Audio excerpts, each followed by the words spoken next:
This episode of Paratopia is dedicated to crop circle research pioneer Pat Delgado.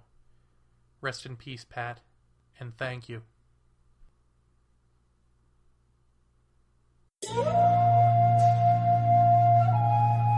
In a new age world filled with delusions and wish fulfillment by morons in need of attention, renowned experiencers of high strangeness and podcasters Jeffrey Ritzman and Jeremy Vaeni received invitations to a tropical paradise getaway called Paratopia. Little did they know, it was the same type of new age spiritual retreat they've been avoiding all their lives.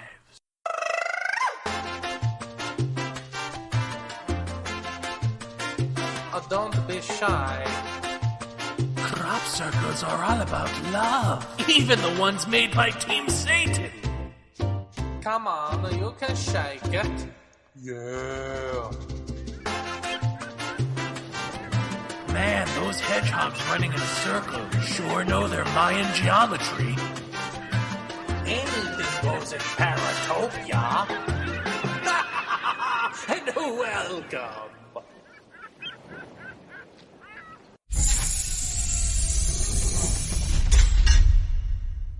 Jeff, we're only 3 episodes into season 2 of Paratopia, and we're just getting better and better, and I didn't think that was possible, frankly. I thought we might have peaked somewhere around season 1, but no. In fact, we came out strong with Graham Hancock, then we had a little fun with the Ghosts of Gettysburg tour, and now we're talking to the one, the only... Colin Andrews. That's right. And I should apologize in advance in case we don't get this worked out. There was some sort of humming noise that was on the phone that I've tried to take out 6 Ways from Sunday, and I can't seem to take it out without affecting the quality of our vocals. And then when I finesse those, the sound comes right back, so it's as if I never took the sound out at all. So Jeff will try to fiddle with it a little bit, and if not, then you'll just have to let your ears get used to it. And as you will find out during the episode, it was a night of strange electronic stuff and energy in the Holy air. Holy crap. Yes. This is arguably the best episode of Paratopia, at least you will ever hear. You will ever hear. Yeah, we might have peaked right now. This might be it. Yeah, I think this is it. Well, I mean, everybody knows Colin Andrews is the crop circle guy. He is the man who coined the whole term crop circle. So we have been trying to get him on since, I believe, August. And he has just been mad busy. He did the X conference, which I missed, but Jeremy and everyone else saw, but I got the DVD. And watched that, and I was completely smoked and blown away by his presentation there, and immediately said, we've got to get him on the show. We've got to talk to this man. And after he got done all of his busy stuff, he was able to come on. And we talked to him last night, and I'm still, to be honest with you, slack-jawed at the whole discussion. It is, like Jeremy said, to me, it is the best show we've ever done. And that doesn't mean to marginalize any of our other guests. I think they've all been great. But Colin is somebody who's been in this ever since I can remember, being interested in ufology and all of that. He's the guy you've always seen in every serious, discussion of the crop circle phenomena. And, and he's got a lot to say and a lot of stuff that you might be rather surprised at, considering what Jeremy said, which was most people have dismissed crop circles and, Yeah, I mean, that's just it. You take something like crop circles and you go, that's either man-made or, as he said, maybe some of the smaller ones were real, the little just circles, but all of the other stuff is man-made. And it turns out that doesn't even matter. Not that it's even true. It's not true, but... Right. It doesn't even matter. It's still the phenomenon. The phenomenon is the phenomenon. And it is something enigmatic. And it is as deeply complicated as we have been arguing the UFO situation is.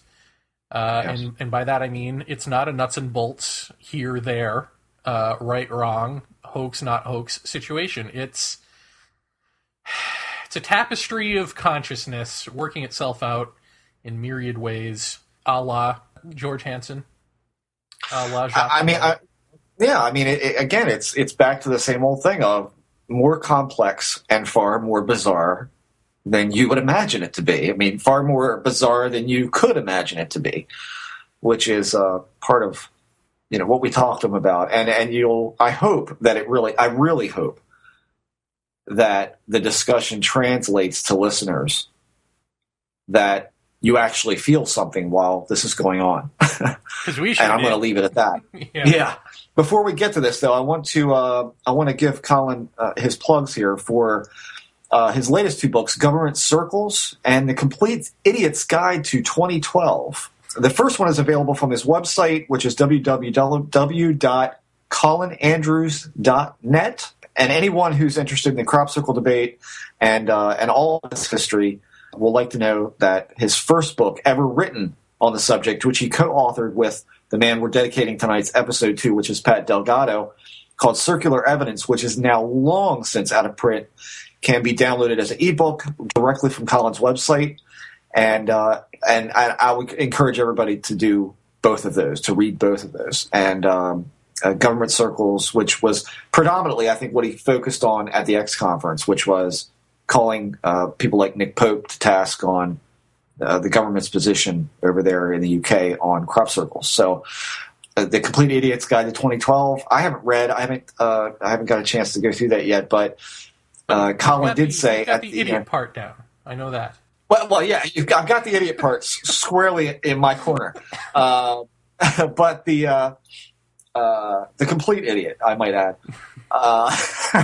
But one of the things that Colin said about 2012 at the X Conference was that everyone is doom and gloom. Everyone is polar ice cap, flying all over the planet. Next ice age, earthquakes, fire from the sky, dogs and cats living together. John Cusack running a limousine through a burning building to get away from other burning buildings. Right. And one of the things Colin says that does somewhat apply to what he's going to talk about with us tonight, which is if that's the way that everyone on this planet thinks about 2012, then that is indeed what might happen. So at any rate, you can go to colinandrews.net and check out all of his DVDs, books, and whatnot. But those 3 he wanted me to mention, especially the ebook of Circular Evidence, which you cannot get anywhere else. Colin Andrews. Well, Colin, thanks for coming on Paratopia tonight with us. That's my pleasure. We've been dying to have you on for a very long time, and you're a very busy man, and I appreciate the time you're taking with us. Sure. And I did, before we even get started with questions, I wanted to send my condolence to you on the loss of your friend Pat Delgado. Yes. No, thank you. And this episode of Paratopia is dedicated to Mr. Delgado and all the work that he did with you. So this is a question I'm sure you get asked about a million times every interview that you do. But how did you first get involved in doing any kind of crop circle research at all? Because this was a new wrinkle in the field many years ago, and you were the first man I ever saw associated with it routinely. Right. Well, I was really kind of it was a regular day in July 1983 as a senior official at that time in regional government in central southern England. About 40 miles from Stonehenge, I was driving to a regular meeting on the high ground, and I just really casually happened to look to my left down into a wheat field, which was in a valley below the level that the highway was on, and I saw a set of 5 circles forming a cross, and that really was the beginning. I had not heard of them before, seen anything about them in the media or anything else, and I stopped my vehicle and I had a look at from this hill down into the wheat field. I couldn't see any tracks there, and of course immediately started to ask questions of myself. How did these get there? And I walked down right down this very steep embankment. It took me probably 20 minutes actually to get into the field, and being late for my meeting, of course. And as I made my way out into the field, I was then, of course, on flat ground, level ground, and it was more difficult to actually see where these circles were until I came across the very first one. And I walked into the first one, which was about 12 feet in diameter, flattened to the ground, swirled around. And again, I can tell you now, and as I have said many times since, that whatever we see and hear about the circles in the media, and for the last nearly 30 years now, I can assure you that that first one for me in July '83 had no tracks to it whatsoever. The only track was my own. I stood there in amazement at what I was looking at, and I could hear. I've always, can always remember this very clearly. That hearing a kind of popping sound, kind of a click, click, click, click kind of sound, and I stood there and watched what was causing this, and it was really the heads of the plants, which had been flat to the ground and were flat to the ground, were separating and kind of lifting back up. As they separated, they would click from leaving contact with the one plant adjacent to it. And this was happening right across the profile of the circle. So this gave me the immediate impression that this had only just happened, or certainly at a short time before. So that was really it, Jeff. That was the very beginning. And the evening of that day, I was in a privileged position. I was a major civil emergency planning officer for Test Valley, which is the central southern England area.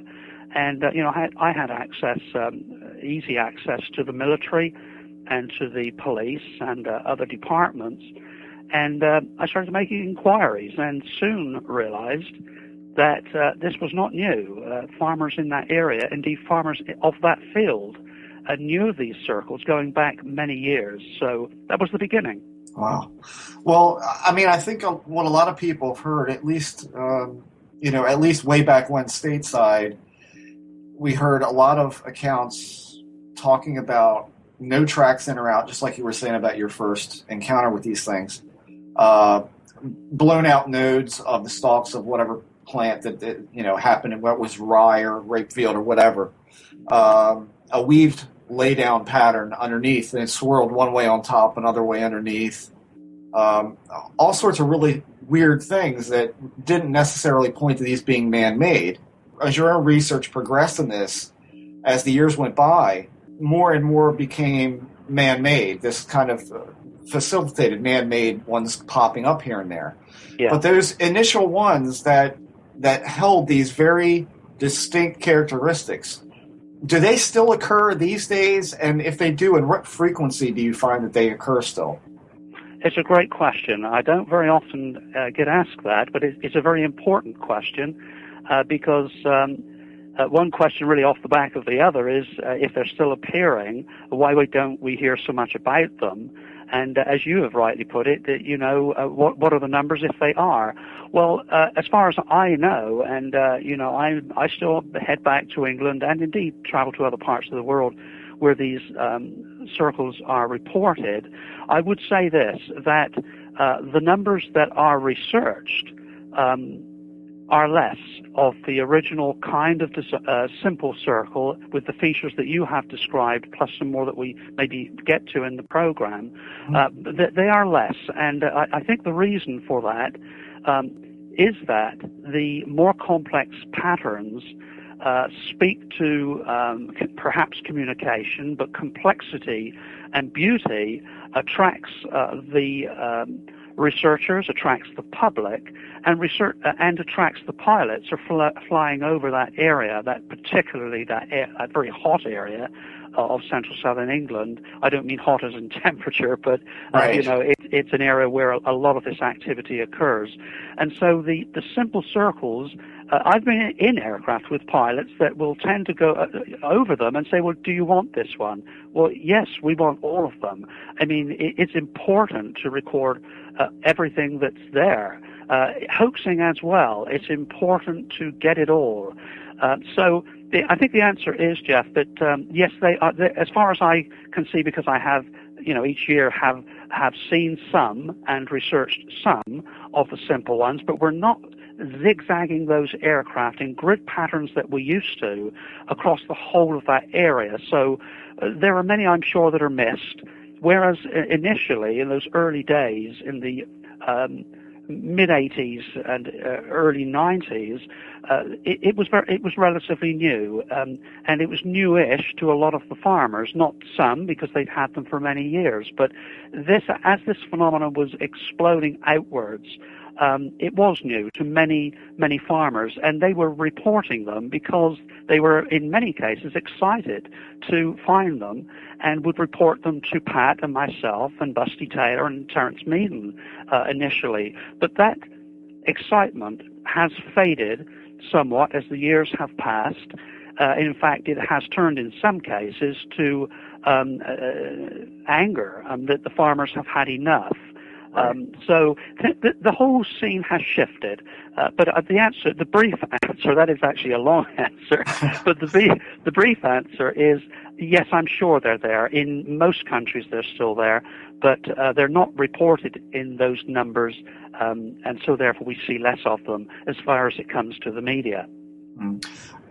In the sense of the genuine unknowns that have been cataloged by you, I always go back to that classic one that we first saw, that was the really elongated one. Later appeared on a Led Zeppelin album cover. I mean, this is probably one of the more famous ones. Was that one in and of itself considered an unknown, or was that traced back to being man-made? It was never traced back to being man-made. It never has been. There are complex designs. I'm sure we'll get to this in our discussion.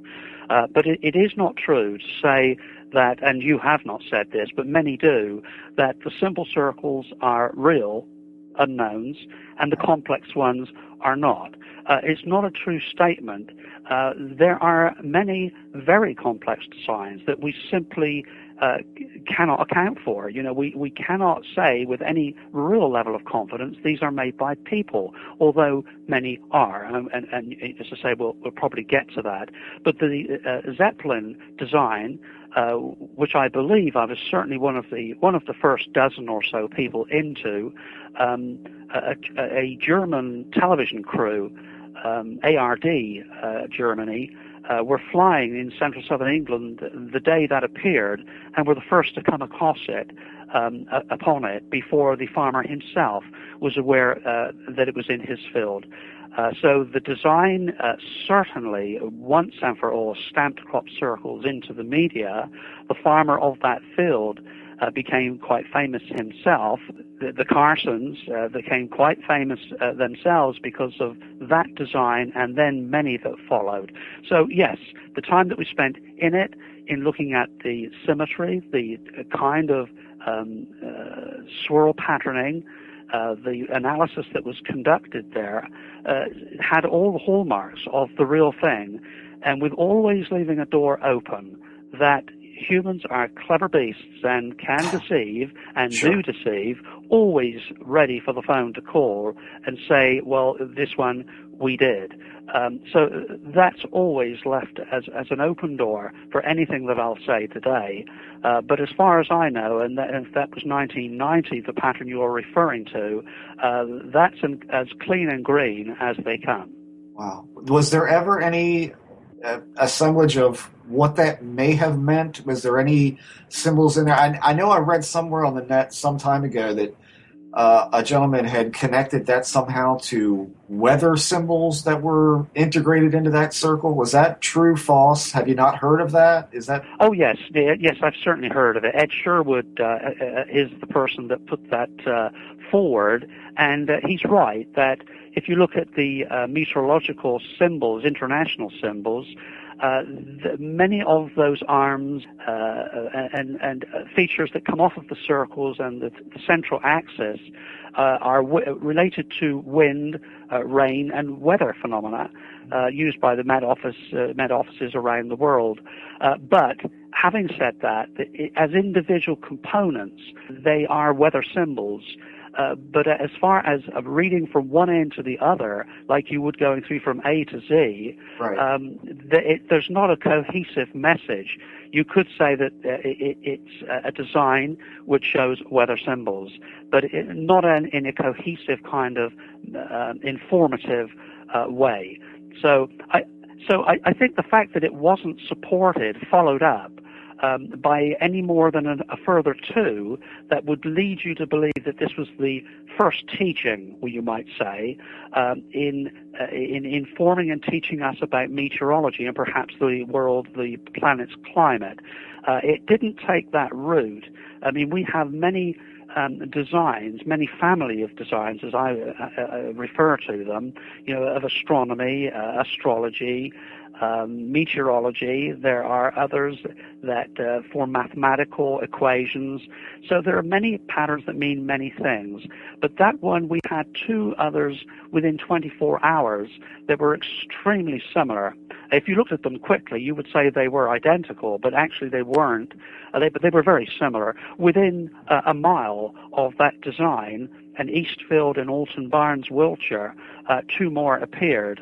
But that was the end. It suddenly scuttled off. It was like, as I often say, it's like a water droplet under a microscope freezing into a snowflake, and the complexity then just burst out, not only in England, but around the world, into many other intricate and other suggested meanings.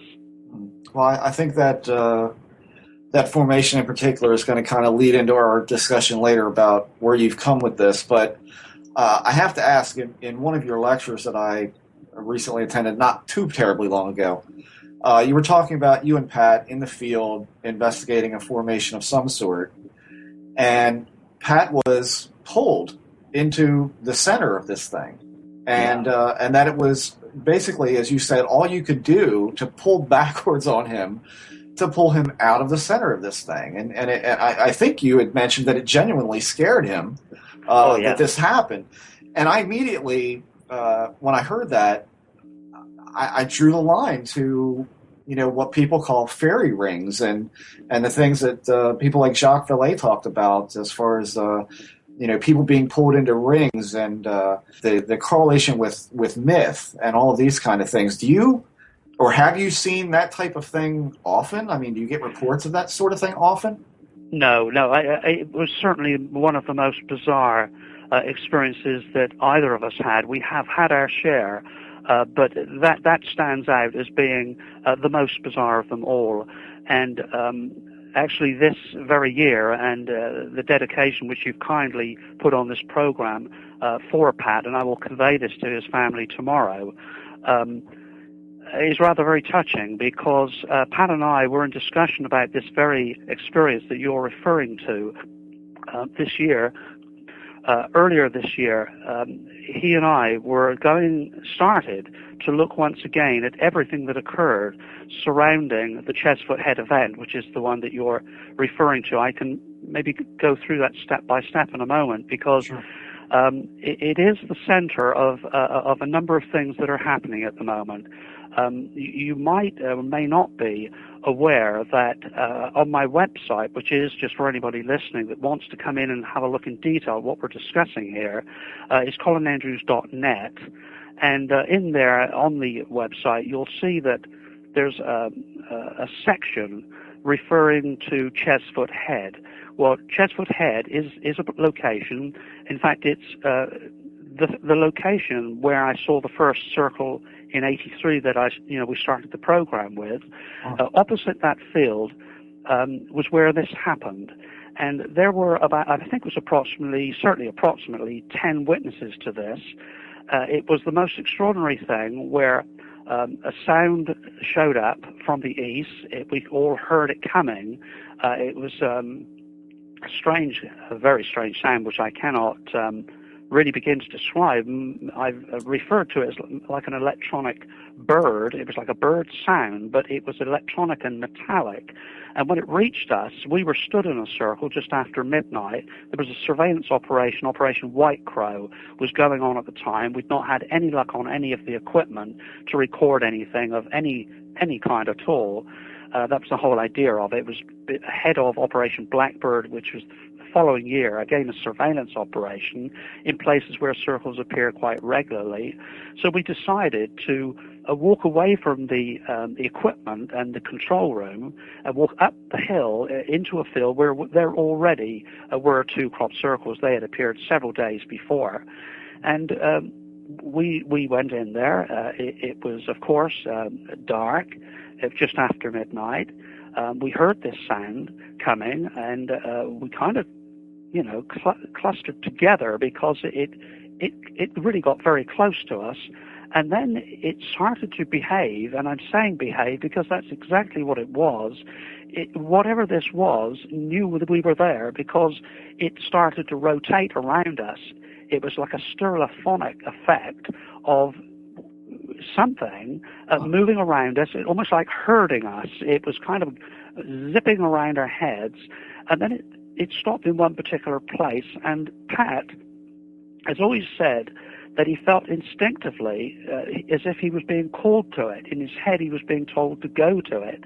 And he did leave us, and everybody is, you'll see this on the net, all of the people there confirm this, as indeed I do. I was there too.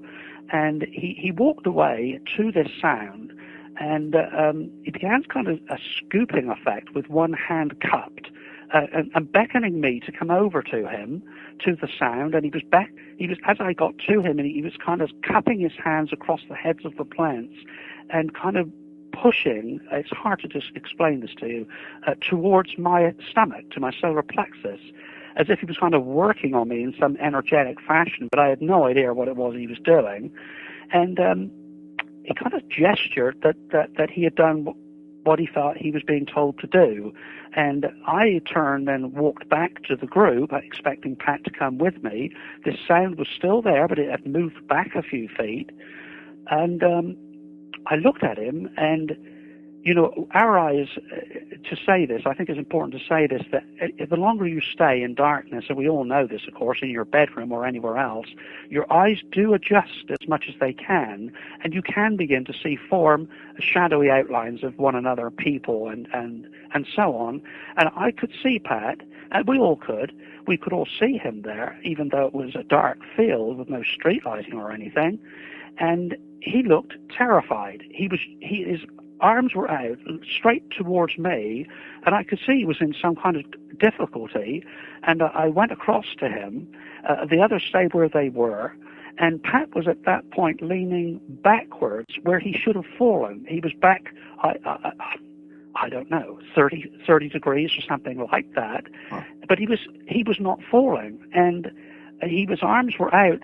It was just like, help me. And I held both of his hands, and it started to pull me too. And we both were going backwards into the plants, out of the circle. And I gave one extra tug, and it was just like, pulling him away from an energy field of some sort. We both suddenly jolted back to our feet, and we got out of there. We all of us left immediately from the confines of that field. But this would lead me. I'm sorry, this is kind of me doing a lot of talking here. No. But I should just add why it's become very relevant. Is that all of the events that I've described to you, and there are more. We had a severe temperature drop, which was measured, an atmospheric pressure drop, the barometrical drop on the equipment we had there on the weather station, and it was being looked after by Dr. Meaden, the head of tornado and storm research in England. And there were many things that happened, all within a few minutes, during those events that were extremely strange, have never been accounted for. This was written up in a report and sent to the Queen and to Prime Minister Margaret Thatcher, the Chief Scientific Advisor Fisk, to Margaret Thatcher, then the Prime Minister. And I received personal correspondence back, and I'm not allowed, unfortunately, to say who, because I actually posted this correspondence with a lot of other government material on my website a few months ago now, and received instructions from Great Britain to remove it immediately. Related to Chesford Head and this event, that's as much as I can say. I was instructed to remove it, or else legal proceedings of a very severe kind would take place. It was to be removed from my presentations, which was the X conference in Washington, D.C. this year, which was removed from that.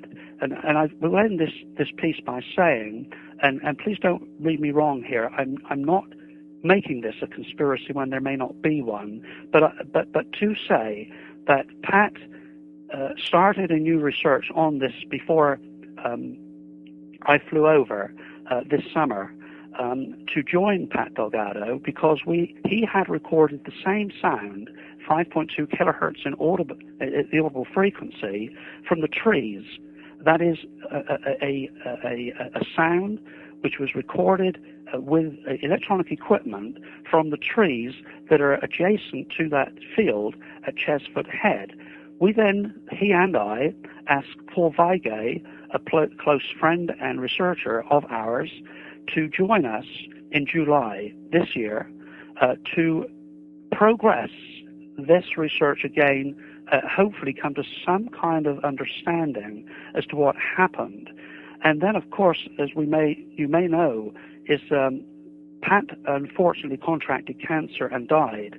And I then had an email. I was expecting some analysis back from Paul Weige, who had originally carried out the analysis of that sound, which was recorded at Chesford Head. And I had an email expecting his analysis, because he was joining me also in July, to say that his body had been washed up in the English Channel. And unfortunately, Paul also passed. And so therefore in July, when I got there to try and move this forward a little bit with the sound and the event that you have raised, both of my colleagues had passed. And so it has really kind of tended to bring this somewhat again into focus. Right. Has there been any, I was going to ask about Paul, has there been any outcome of investigation you can tell us about as to what the hell happened? Well, this really is a very, very delicate area. I have received emails from close friends and a family member of Paul, actually in the last 2 days. This last week I've had several, but the last 2 days ago stated that the inquest, which the police and the authorities over there have been working on since Paul went missing and then his body was found, initially they were suggesting that Paul had committed suicide as a result of a domestic situation. Okay. And therefore it is, of course, difficult, because this is extremely painful for his family still. Of course. And what has happened now is that the inquest was due, the results of the police investigation were due to have been announced in public and made public last week. Unfortunately, it appears that the family are very unhappy with the results of this inquest, and that I'm as concerned as anybody else, because I knew Paul well, liked him a lot, and there's something here that doesn't seem to tally. But again, I really don't want to raise kind of more suspicion than is there, because the indications were really quite strongly that Paul committed suicide, but there are details that can, I think, be spoken about that don't tally, that he had put back through the letterbox of his home, which is something that tends to be very much, really happens in Europe. Here we have letterboxes, that the mailman puts the mail in. Over there they don't. They have a slot in their front door, and the mail goes through that onto the floor inside your house. And what it is reported, or I guess I should have to say it is alleged, that he pushed his house keys, his door keys, his ignition keys, back through the letterbox into his home with the passwords of his computers. And those passwords that were pushed back through the door were not correct. They did not operate any of his computers. And so it's raising questions, well, why would he do that, Right. if indeed this was a suicide? So that really is as much as I think I can say about it. It's a tragic loss. Yeah, absolutely. Well, on to a completely different matter. One of the things that I brought up on this show a lot, and I guess I should tell you that the majority of what we talk about on here has been the UFO phenomena. Yeah. You are our first crop circle investigator to come on, and so I'm glad we got the king of the crop circles to come on first. Well, thank you very much. To talk about this. But one of the things I've often said about the UFO phenomena is that I don't relegate it to a nuts and bolts style of a phenomena. It seems to react in turn to thought, to intent, to focus upon it. I've taken to the phrase, the more you give, the more you're going to get. Yeah. That sort of thing. And Oh, yeah. when I heard you speak at the X conference this past time, my jaw was hanging in the air because essentially, to kind of take a step back from it, we heard so much about crop circles in the States initially when they started. And then I remember the point where you said, the majority of these seem to be man-made. And then all of a sudden it's like the attention seemed to just drop away from them. No one paid them any mind whatsoever in a major way. Yeah. But you have found something with not only the unknown crop circles, but also the ones that crop artists are making, including Doug and Dave, who were, these were the two guys who were the first to say that they hoaxed these to fool people. I want you to kind of lay out for the audience what you found that crop circle makers have told you and where you've gone with this, because this is, this has been kind of almost a staple of what I've been saying for a pretty long time about all of this paranormal stuff. Yeah, well, I think you said it very well, and that's where I have finished up precisely where you laid it out for the UFO. It's all the same thing. I think ultimately it will lead us to a better understanding of human consciousness. That is, when we look at all levels of the UFO phenomenon and the crop circle and perhaps many more other fringe and associated phenomenon, why and how I have finished up with this kind of conclusion it is by very belatedly, and that's not speaking very highly of myself, but very belatedly being prepared to listen without malice to people making crop circles. And this might sound a strange place to start with this, but it really is what led me, with my own personal experiences, to listen to people making them who are then describing to me the same strange phenomenon they were having, that allowed me to widen this out and to realistically look at the whole thing. And so what I really began to see and then find and then prove was that interaction is indeed what this is all about, that we are engaged first initially by something unusual, whether it's a light in the sky as a UFO or a crop circle on the ground in an unusual symmetry which calls to us in an unusual way. I mean, if we were looking at the field and looking at random haphazard flattened plants, we would say, because our automatic assessment would tell us the mother nature that's inside of us, the animal instinct that is inside of us, that the wind did this. Well, that's nature, and it's nature kind of helping us. But when you look at something precise, symmetrical, that is different, it calls us in a different way. And in that different way, we're engaged. And by engaging thought and possibilities, we begin to manifest a reality, a different reality, a new reality, which is a little bit off the side of Mother Nature as we know her to be, but probably is still, to some degree, Mother Nature.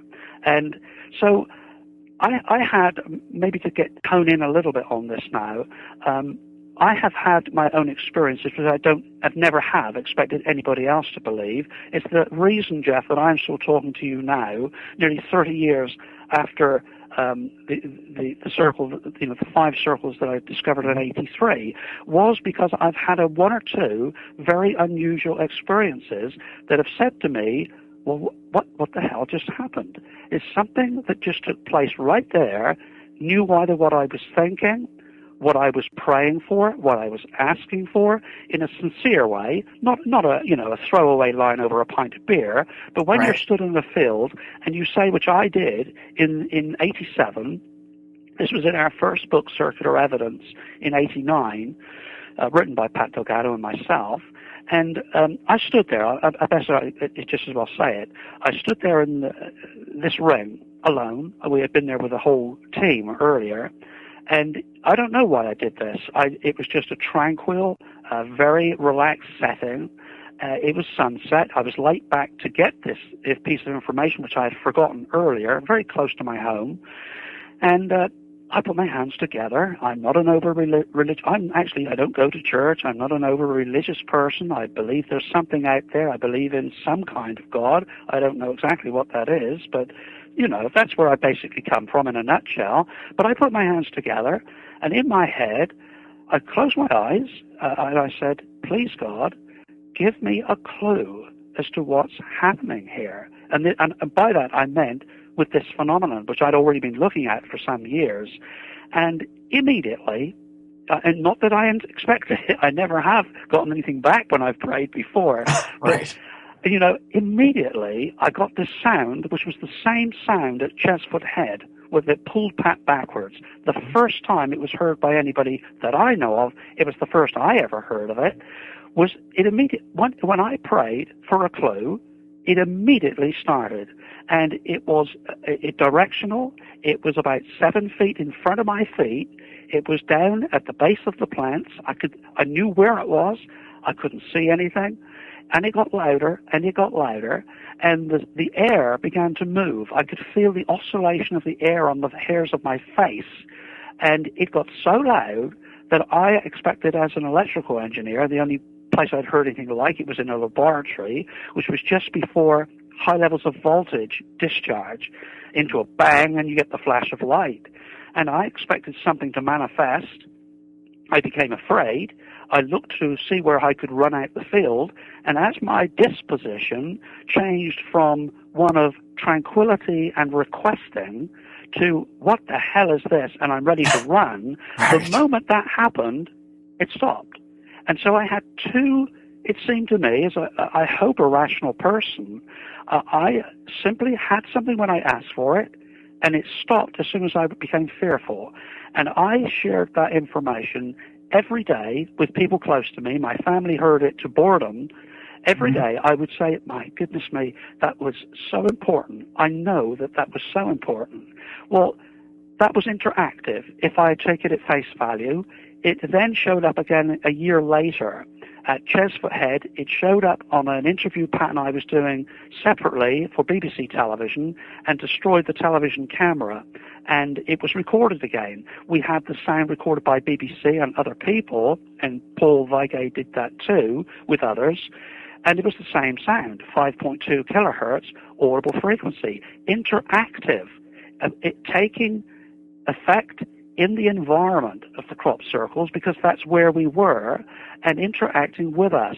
Well, as soon as I then, in 1999, I was looking at hoaxing, because it was becoming a problem that we were aware of, and Lawrence Rockefeller funded me for 2 years to look specifically at that problem. And in so doing, I began to talk with people making circles. I should have done it years before, but I'll be frank with you. The people that were making these, as far as I was concerned, were deceivers. They were deceptive. They were people that had cost everybody a lot of money and time. It was just a darn nuisance to everybody concerned. So I wasn't talking with them. But when I began to, as a result of this particular project, some of it was undercover, I began to hear from these people who I had not liked for what they were doing the same thing. It was the same stuff, and maybe I could just give you quickly one particular report. This was from a guy, Graham Pritchard, nearly left me there. Graham Pritchard was the name. He might be listening to us now. And here's a man who drew up a design, a flower of life, a quite intricate pattern. He drew this on his paper with his brother, and they planned out how they were going to make it at a place called Barbary Castle. It's quite a famous field now, before crop circles. And this is now going back 3 or 4 years, and at least that, and decided that they would make this. Well, his brother became ill this particular evening, and it was not made. But in that very field, that very night, the Flower of Life design, exactly the one they planned, did form. And to this day, Graham is a person I am now in quite regular contact with. He's been very helpful, as of now other people making them, who are still a darn nuisance in many ways. But the fact that they're giving us information which broadens the horizons here and brings this whole thing into a whole different area. We are, I think, being taken down a path that demonstrates to us that we are the creators of our own universe, and that in interacting with our belief system in a faith-based manner is how we produce the world around us. It will be whatever we wish it, desire it, and action it to be. At the moment, regrettably, we're living at the end of a period of deception and lies at such a level that it's now coming back to bite our tails, and we're losing the anchorage of religion and multinational companies. We know it all. We've all seen it, the economy and all the rest of it, because I don't want to particularly get political about, but we are at the back end of infrastructures which are collapsing because it's what we created. We created it by deception and lies, and here we are. And so at the end of a cycle, and hopefully the beginning of another, a new paradigm will give us a new opportunity to build again based upon a different mindset. So that's really all come out of the crop circles and the UFO. And I agree with you absolutely wholeheartedly that the UFO subject and the crop circle phenomenon are very closely associated. Yeah. Well, we're about halfway through, I think, at this point. So I'm going to turn it over to Jeremy, but I got a couple more for you that I want to hit you with after he's done. So Jeremy, fire away there. Sure. Hi, Jeremy. Hello. Wow, where to begin? Well, first I want to say I had completely dismissed crop circles over the years. Of course, when I was younger, I really wanted to believe in them, and then I just thought the evidence was such that there was no evidence. And then I saw your presentation at the X conference, and that immediately made me do, yet again, a 180. And now, I don't even want to say I'm a believer. I just think that what you present is so shockingly real that it is real. And so that's where I am with it now. And, as you're talking about sound, it's interesting. We had a guest, Teoxin Ghost Horse, who's a Lakota gentleman, who says that corn and I assume other crops emit a sound, and that a lot of the Lakota songs and a lot of, Native American songs, period, are based on the tones that these crops make. Does that jive with what you're talking about, or do you think that your tone was less plant intelligence and more something robotic or something electronic? Well, you've given me something that I was not aware of, and I have to say that's something that I will follow up. When you're saying, if I could ask you a question, sure. Maybe we reverse this now for a few minutes. It's a Colin Andrews show, people. That's right. It's the end of the Colin Andrews show. How do you mean that the sound comes from the plants? I mean, they're kind of emanating from the stem or the head, or it's a frequency we actually can't hear but can measure? I'm not quite... I'm not certain. He just said that if if you know how to listen, basically. I see, yeah. That they emit this, and that and it's different for different parts of the country, and you can extrapolate the world, so that if he were to go to Hopi Land and listen to, and play a song from the corn that he had heard where he's from, the corn there might not recognize it. Wow. Because it's it's fascinating. I mean, it's like cybernetics, or see, the chestfoot head sound is infrasound. The fact that the trees are transmitting it, that's in electrical. As electricity, effectively, it's a microphone. The probe of the microphone. In other words, you take the microphone away from the ends of two wires on your tape recorder and stick one probe into the bark of the tree, into the upright, major trunk of the tree, and the other end of the wire, which in other words is the other probe, into the ground. So you've got a potential difference between the two, and across between the tree trunk and the ground is this sound frequency. It's just infrasound. So it would be true to say that those trees there, and we have the record of what types of trees they are transmitting this sound, which is the same sound, by the way, that the dolphins use to communicate. And interestingly, also, is the United States submarines use this also, obviously below the water, which is obviously why there's this big outrage going on about the interfering with the honing systems of the dolphins. But it is the same sound, and so what you're saying is very interesting and may well fall into the same category. That's certainly something that you see, this is where we probably would be now if we had started, as we intended to do in July, to have another look at that sound related to plants this time, because of the trees that Pat Delgado had discovered the sound coming from this year.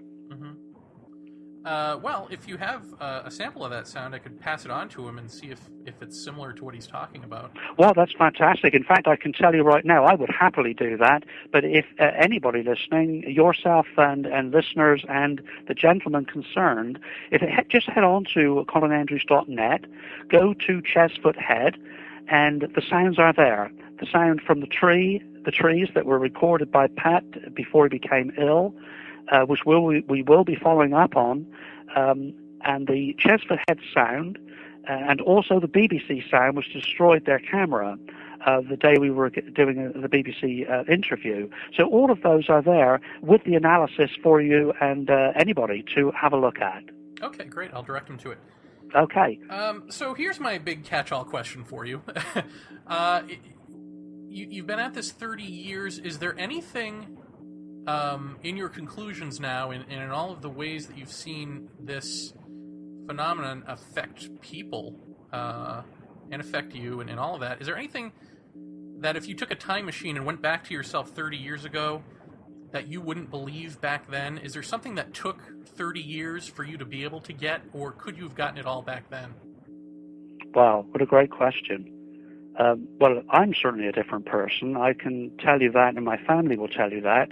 A very kind of yes or no, black and white engineer. My job was to resolve problems, and those are found within known parameters in physics. It wasn't not the mystery remaining after you look at a piece of equipment that has failed, or not left with you for 30 years, wondering how in the world it all connects together. I've certainly been profoundly affected by something which I've seen evolve at a number of levels, Jeremy. Not just physically the actual phenomenon itself, which has evolved in a number of ways, the complexity being one, but two, the deception, human behavior. It disappoints me greatly. I've seen, for example, we'll say a relatively new mystery enter the arena, as the UFO did in 47, so the crop circles did in late 70s, early 80s. And with that, I was privileged to be one of the first through the door. And in fact, I know I was in the first team, 3 or 4 of us, the first people in the world looking at them seriously, outside of the government, who presumably were. If they were doing their job, they would have been. And so what I witnessed was, first of all, starting the government end, was the intelligence agencies infiltrating the groups as the years passed. Some we got to know who they were, others we did not and could only guess at. That kind of nonsense game still goes on. So you have kind of government doing their job, trying to find out what you know about what they know, etc. And then you have the mystery, the funny brigade arrive on the scene, the skeptics, so I call them grade 1 and 2. I've all the time in the world for a skeptic. I mean, that's what it's all about, is having people that will challenge you to better information. I have no problem with it. I actually enjoy speaking to skeptical people. I mean, we should all be very questioning of everything in front of us. I don't have a lot of time for what I call grade 2 skeptic, who are cynical about everything, have not a positive thought or contribution to society other than to down anybody and everybody that does. And so I have no time for that. I don't feel to waste my time with people who, before they've even picked the microphone up or the telephone, are determined to destroy you. And there is no mileage in that for any of us. We're living in a time right now that we're in a hurry to resolve a lot of our behaviors, and that's not one I've got time for. And so, as far as the phenomenon is concerned, it has tweaked me spiritually. I've been, obviously honored and privileged to have been involved in this at many levels. I've traveled the world many times over. I've met wonderful people. I have many contacts inside of government, like Nick Pope, as if you were at the X conference where Nick and I had, regrettably, to be basically, he's sat in the audience, I'm up on the stage, and basically countering one of his official documents and his United Kingdom official policy statements. But I like Nick. He was doing his job, and he was one of those people I was privileged to meet in his job in the Ministry of Defence. And since somewhat outside of it, because as you know, he's sworn to the Official Secret Act, and that lasts for life. So he has some difficulties he will have to live with for the rest of his life. So it's affected me greatly, and what it has done now is that it has very much focused me upon society and human consciousness for the reasons that Jeff raised with the UFO and the similarity with the interactive facet and the expansion of the UFO phenomena in many ways beyond whether it's a hard physical object or vehicle of some kind, as to how it could move its contours and shape and interact with the individuals by lasers and all the rest of it. If it were not exactly in some way connected with the function of the human mind. And so that's where I am now, but it's a long way from where I was as an electrical engineer and and an official in regional government back all those years ago. And yeah, you mentioned Nick Pope, and I had asked him after that in the aftermath of the roast. Yeah. If I'm sorry it was that, but no, I think it really was. I mean, yeah. it was a necessary evil, if you want to call it that. I wouldn't even call it that, I guess. It was just necessary. But I asked him, had his opinion of crop circles changed? Because I'd interviewed him before, and he had said farmers are paid to let these crop circle hoaxers in, and he's gone out with the hoaxers, and he knows that it's all hoaxes, and the farmers are in on it. It's just like a big shell con game. Yeah. And there you are, laying it out with documents and and articles and all this stuff, and it didn't change his mind, or at least he said it didn't. Did you talk to him afterward, and yes. had he a change of heart?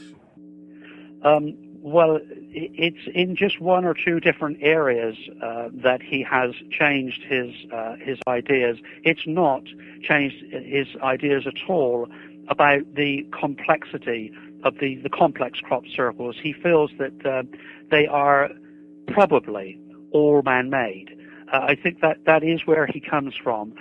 What has changed his mind, and I've had several discussions with him since Washington. We did a BBC interview radio interview 2 weeks after that conference, where he acknowledged on BBC on the air live that the case that I had made with regard to the involvement of the British government, the Ministry of Defence, and the involvement and interest of the Queen, which had been questioned by him severely in the official document, that is the official government's position, was the Queen had no interest, the Prime Minister had no interest, there were no high-level meetings about crop circles, the police in central southern England were not involved at all in surveillance operations of any kind, with civilians or not, and the answer to every single one of those points, and some I've missed, like the D notice, the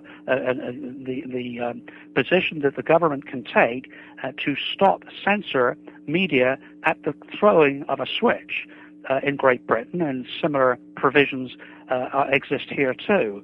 And he said that in his official documentation, the official policy statement, that that is the British government, had never attempted to censor any media with regard to any event related to the crop circles or UFO. And I knew it to be wrong because I was involved in one. And so, as you saw, and your listeners may not know, is that during Operation Blackbird, a surveillance operation back in 1990, a number of strange things happened, which we probably don't have time to go into because it's kind of a whole program of its own. But a D notice was issued to take off air immediately a particular event that occurred there, and I have, as I showed it in Washington, D.C., the documentation and the evidence from the well-known television and radio journalist in Great Britain who was on the air at the time, and when they shut the station down with a D notice. So Nick has had to say I have personal letters from the Queen, from the Deputy Prime Minister, from the chief, personal letters from the Chief Scientific Advisor. I was in the top secret air establishment at Boscombe Down. I have their photographs. I have the police photographs. And nobody could say that I don't and that they don't exist. So, unfortunately, humble pie is all Nick had to do. So, I'm sorry, and I think I think the great thing about it is he was humble and honest enough to say, well, I had a job to do. It was our position to play down the UFO and the crop circle phenomenon, and that's what I did. But the Colin Andrews documentation proves there was a greater interest than I was aware of. And so that's it. We're all okay. But the very point, which is worth making on air again now, is that when any government, the British government, the American government, or any other, like the Brazilians are currently doing now, when they come forward and tell us, the public, that they are now releasing hitherto secret documents related to the UFO, they better be doing so. And it better be just exactly that these are the documents. We do not have time left on this planet for any more of this nonsense. If you're going to come clean with the information, which the UK did not do necessarily on phase 1, they're adjusting on phase 2. And I think that by the time they get to see the public really are ready for this, and we do want the truth, the whole darn lot of it, then perhaps the U.S. will come forward and give us the bottom line, which I think most people involved in this research, like yourselves, know that the U.S. are holding some major, major cards here, and I think we're ready for it because we need it. We need consciousness to take us to a new place, and that will come with the truth. Well, when you say that was Nick Pope's job was to downplay this stuff, what's his job now? Well, that's a great question. I can't answer that, of course. Nick will be the guy to answer it.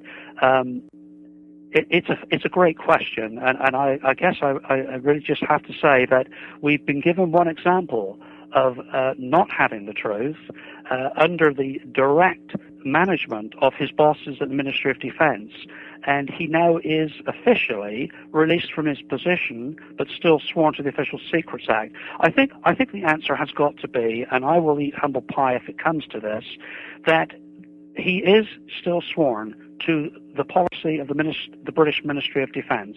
And if they are downplaying certain things that have already happened, things that will happen in the coming years, and he's told to play it one way, he will play it one way. And that's the name of the game there.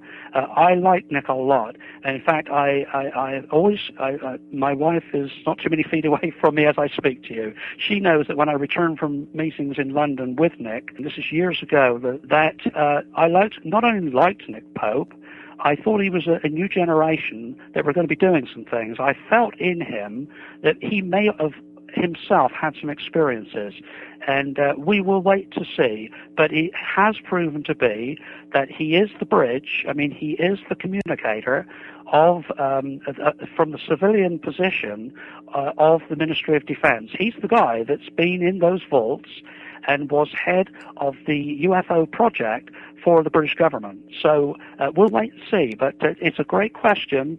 The answer will be whatever lies ahead, and I hope it is the truth.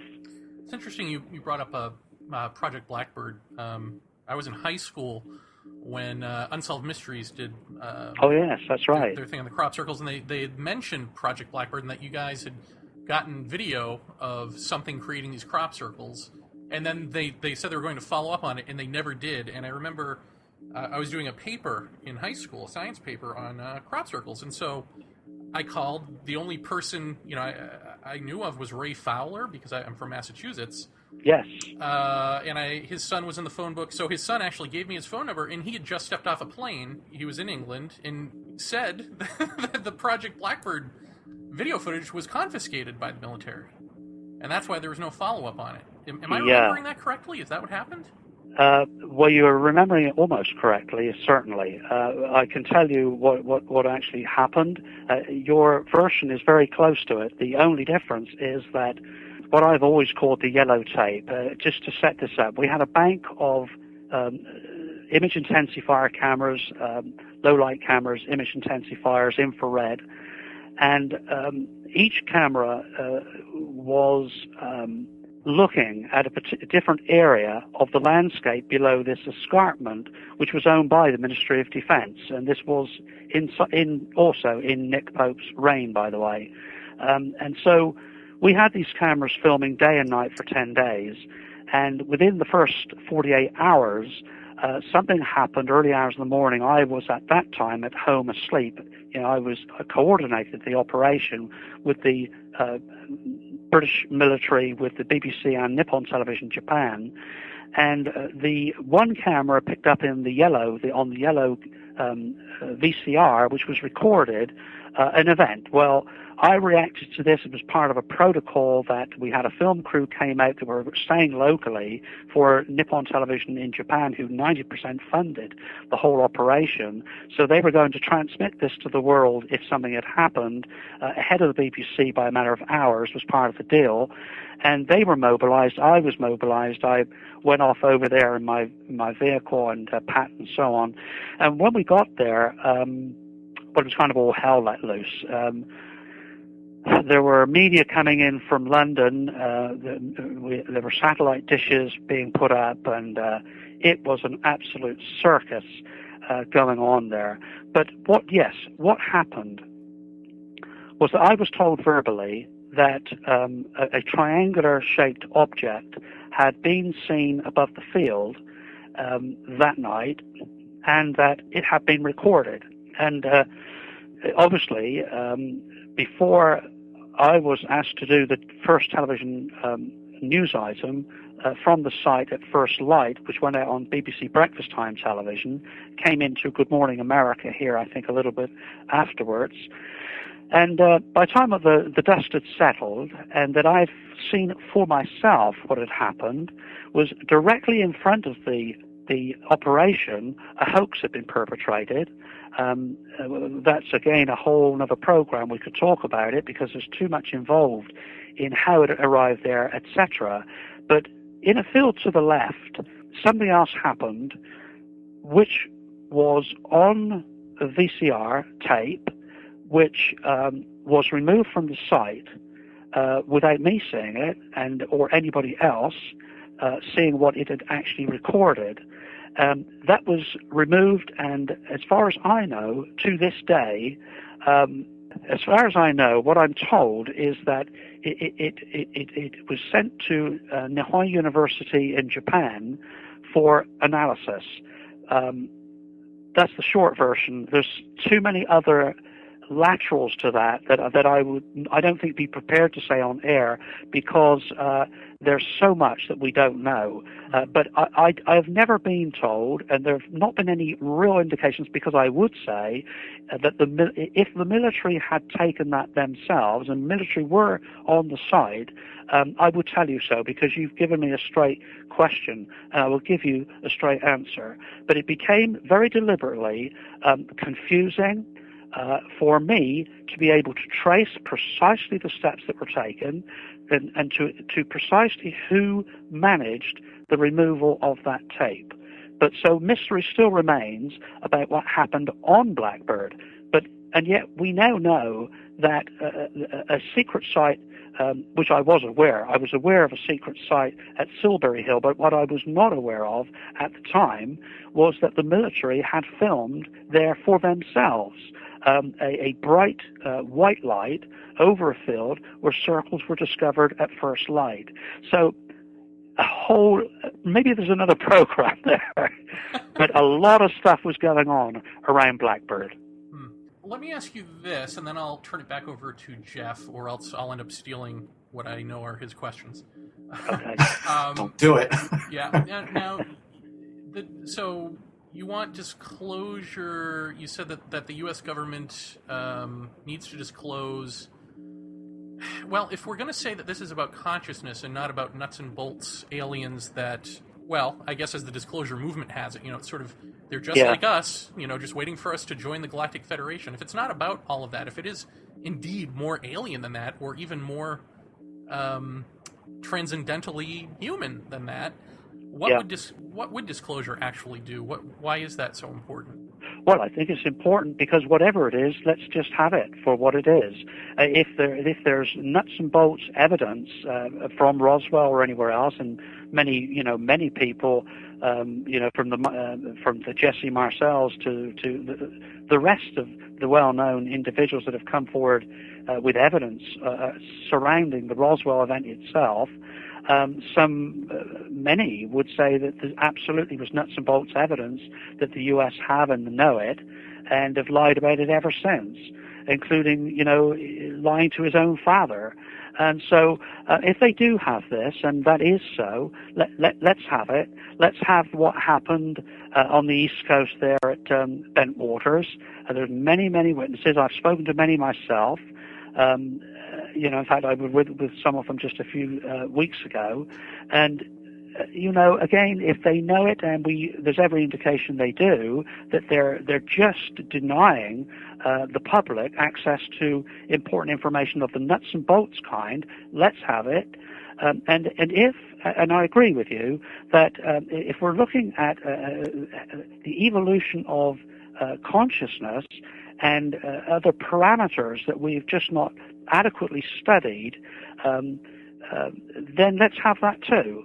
The whole thing is shrouded in secrecy. Is not the way we're going to move into the new paradigm. And I do think we are indeed moving into a new paradigm. There's too much happening around us right now, multi-layered, that really cries out for the very latest science, the very, very top-line knowledge on all of these parameters, of which the UFO offers one part of that equation. And so that's what I would expect release to be. I would expect a very highly intelligent conversation. Who knows what happened at the Vatican last week, or was it the week before? But they, as you know, had their study, a whole week of discussion on this. And let's have our discussion with the people we voted into position. I'm sure, actually, it won't come from the people we voted in position, but the civil servants, the guys that run the show, do know. I mean, I know John Alexander and these other individuals. These guys have access to information that you and I don't. It's wrong. I think it's simply wrong that we're growing into a new period, or we're going to fall short here and lose it. That's where I fall, and so that would be my answer, Jeremy. That whatever they know, let's have it, and if they truly do not have it, then let's have them look us right in the eyes and tell us that. I don't believe it for a moment. Not for a moment is there nothing to tell us. This is what we've spent our couple of hours on now, and there's a lot more. And there's a lot more that's going to open our eyes, I'm sure, if they give it to us. Well, would you believe them if they've been lying to us all these years? Would you believe whatever comes out of their mouth? No, I don't at the moment. I believe very little that comes out of their mouth. But I'm hopeful, as I think we have to be, for our children and for our future, that we are at some point on this planet going to be talking face-to-face with humanity who respects one another, that knows what the value of truth, which leads to contentment, which is love. I mean, this coming from a guy, I used to be a boxer and a fireman and a sportsman, and as kind of rough and tumble as anybody. But, the bottom line, that glues us together is love. And I don't hear or see enough of it. And I know it's kind of, we got there sort of kind of out of nowhere. Suddenly we're talking about, or I am talking about the word love, but it's in the center of it all. And, we're not going to get anywhere near that as a nation or as an international community unless it comes to the center of our discussion. There are too many sides, there's too much conflict, there's too many personalities and egos. We've got to cut through it. Time is running out, and this is the time for the UFO subject to be concluded as best it can, even if it leaves many questions, which I'm sure it will do, but we're ready for it now because we're coming apart here, and this is the time. Colin, one of the things that, and I guess I should kind of preface this by telling you, since you probably haven't heard our show before. I have, actually. But oh, have you? Okay, great. Jeremy and I both have had close relation with the UFO subject, me since I was 5 years old. Yeah. That frankly, over the course of most of my life, has scared the hell out of me in plain out words. Right. And one of the things that I found especially weird in reading on your website was this whole case that I think you were involved in about the time that I first contacted you about the interview, which was this Tall Whites case reported by the police officer near Formation. And the reason I say that is because this policeman has now, if I'm reading right, has gone on to report something that I've talked about as well, which is a kind of ghost and or / poltergeist type activity around him since this has happened. Can you speak a little bit about that case and where it stands right now? Yes, certainly. And I think just to add this, as it just happened live, I don't know whether you heard in the background as you were talking to me about this particular point, the Microsoft sound come over the speakers here. Yeah. But I'm sat in a bank of computers at my home in Connecticut, and each of these computers, there are 3 here that have just closed down one after the other without me touching a single button. Well, you're welcome. That just happened right there. Right there. Each one, it's the first time that has ever happened, I can tell you, and each one has just fallen straight out without any power cuts. Anyway, there you go. That happened live. Well, here's something else, and I'll bring this up right now because Jeremy and I have talked about this a lot. Right now, during this conversation, does anybody else besides me feel the air right now?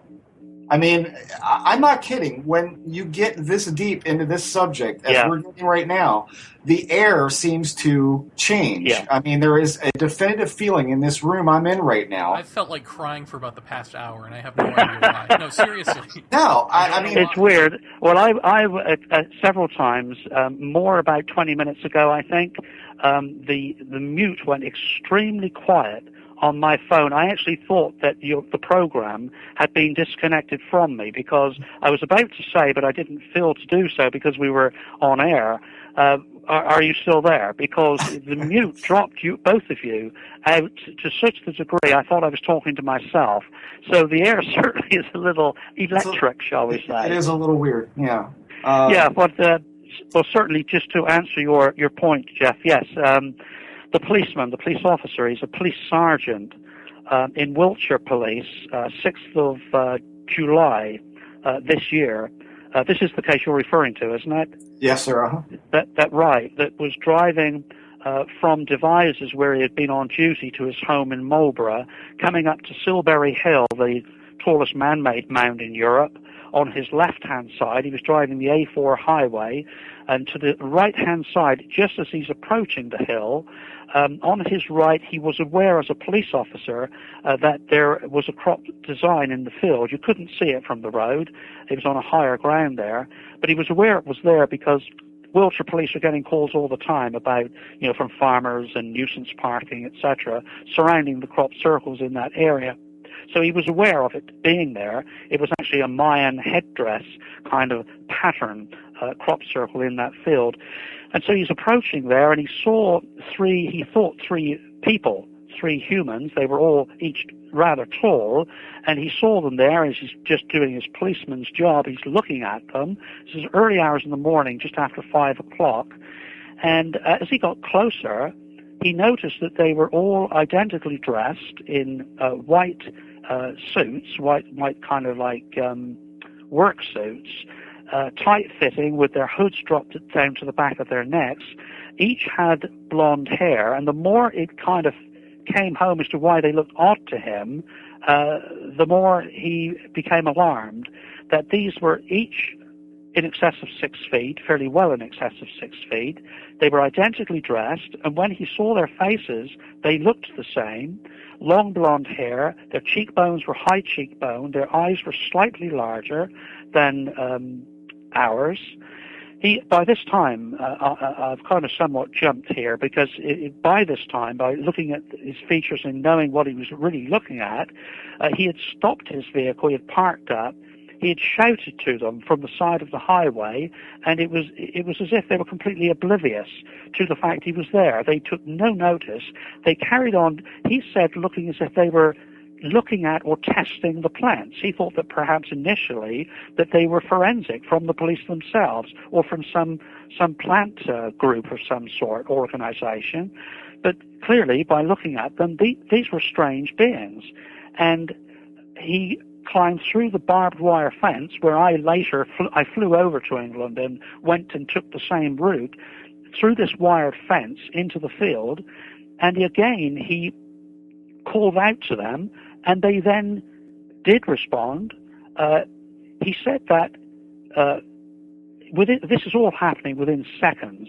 He said that the plants were moving as if the wind was blowing the heads of the plant, but there were plants, but there was no wind, there was no air movement, but that he heard this crackling sound, which seemed to be the sound waving seemed to connect with the movement of the plants. When the plants would move, the crackling sound would take place, and it sounded as if to him like there was some kind of electrical energy field around these people or these beings. And so he called out again the second time. They did react, and when they reacted, the movement of the plants waved down towards him, and as the energy field, which I will call it, it's not what he said, I'm just in relating it to you to communicate it, as those plants and that energy field reached him, he immediately suffered a very severe headache, which he had for the rest of the day. He looked back at his car to see where he could get out of the barbed wire fence quickly, because as you know, it's a rather kind of difficult thing to do. Barbed wire is a nasty kind of material, and as soon as he looked back, these beings were, he said, running faster than any person he has ever seen, and they then simply just disappeared. It was. People have asked, as we have asked, Andy Russell is the frontline researcher that has actually got the contact with this police officer. He's probably very wisely curtailing his own involvement with other researchers or the media. He's refused media interviews. The police have somewhat shielded him by saying that what's happening to him as a police officer is a private deal, that they, the police force, are not involved, which I think is probably kind of a wise thing to do. But these beings were running away, moving away at speed, but then simply disappeared. When we arrived there, I went there, Busty Taylor, my wife, and a couple of others, retraced the steps as plotted in the field by the police officer, and discovered that there were tracks there that indeed moved only in one direction into the standing crop and simply terminated, as if they disappeared, which is what he said they did do, disappeared. Well, when he went home, he got in his vehicle, basically a changed man. His reality changed there on the spot. He's suffering greatly by what has happened to him, and then things very weird began to happen at his home. He had people, well, I'm saying people, of course, he had tappings at the door, his front door, to open the door to find nobody was there. He had electrical lights coming on and off, just like my computer just did, without him touching anything. He's had two very powerful UFO experiences outside of his home.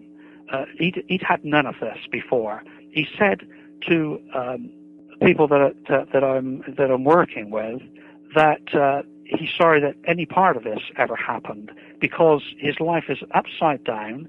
It's like something went home with him. It's a very strange situation.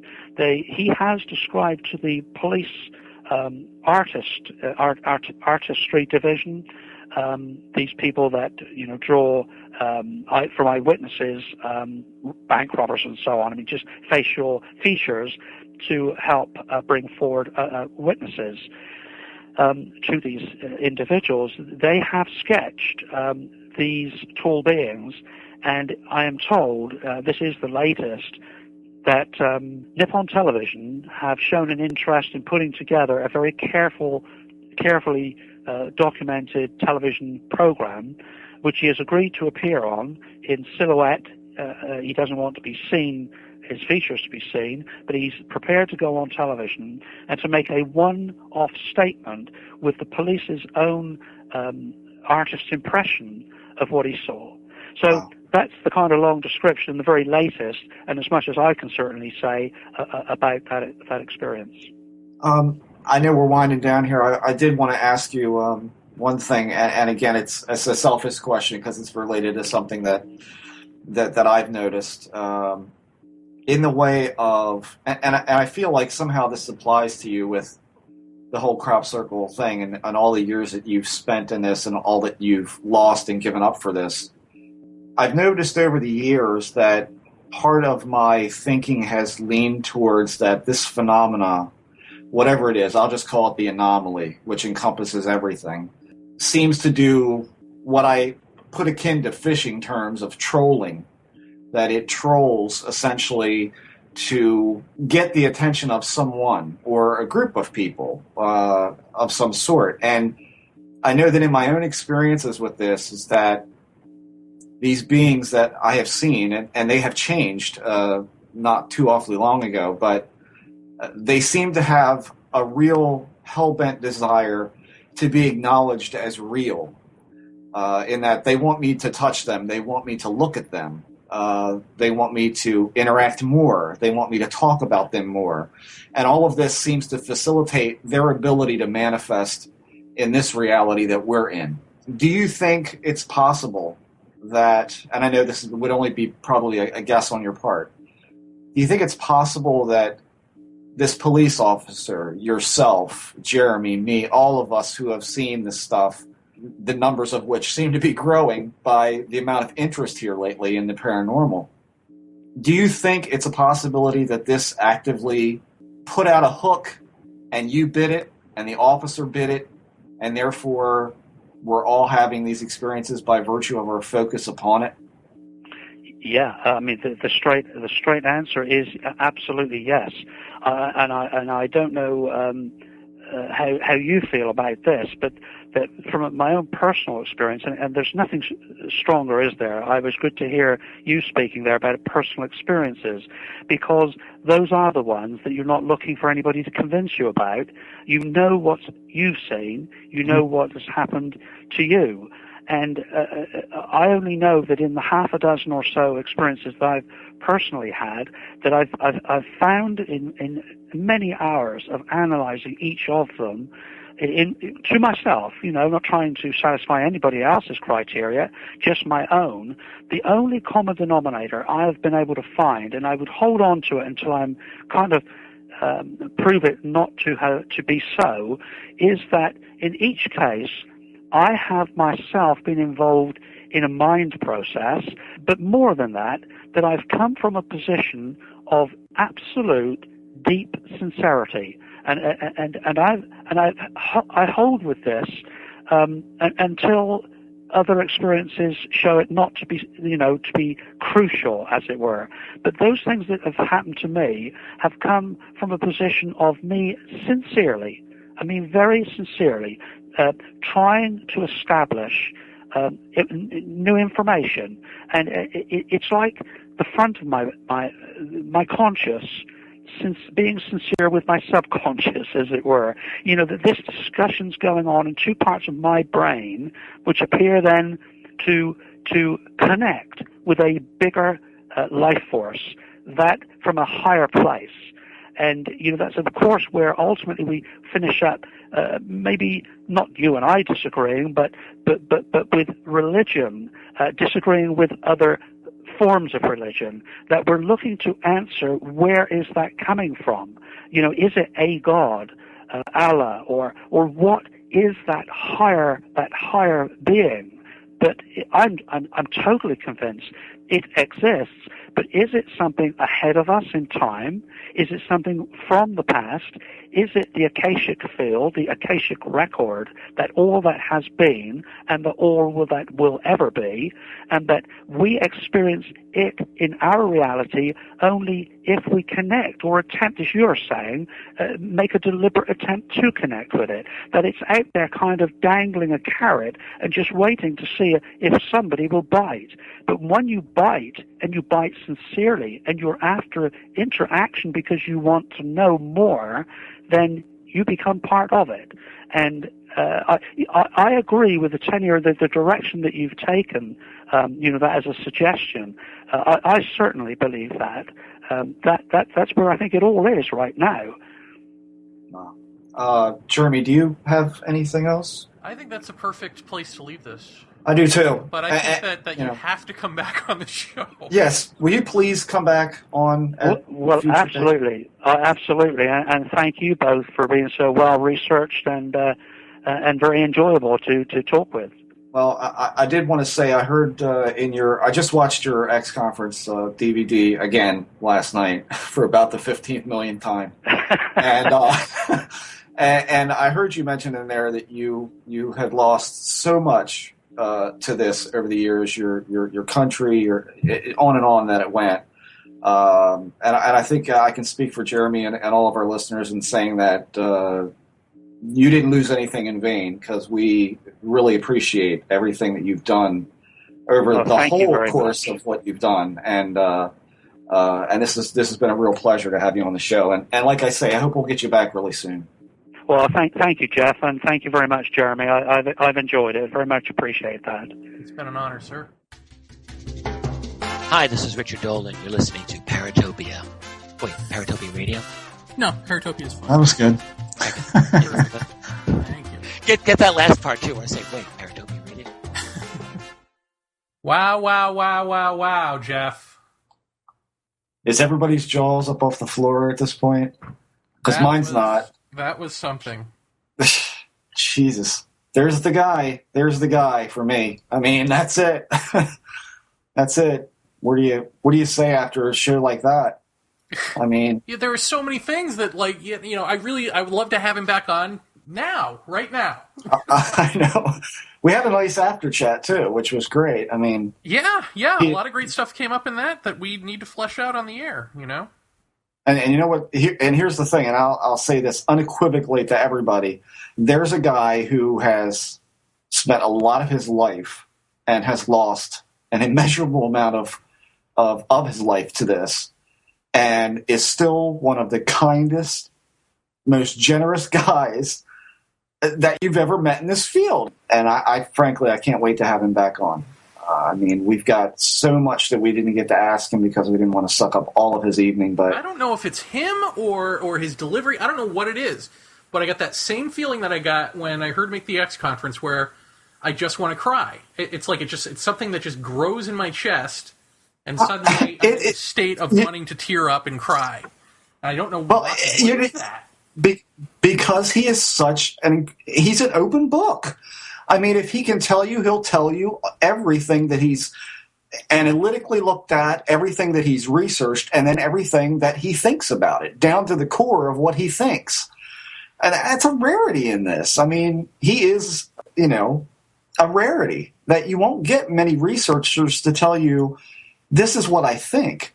I mean, that just doesn't happen. You get the facts and only the facts, or you get only what they think. With him, you get both. How it's affected his life. Yeah, God damn it, that was good. I mean, that was like the best show ever to me. Ever. I mean, really. Let's take a moment and breathe.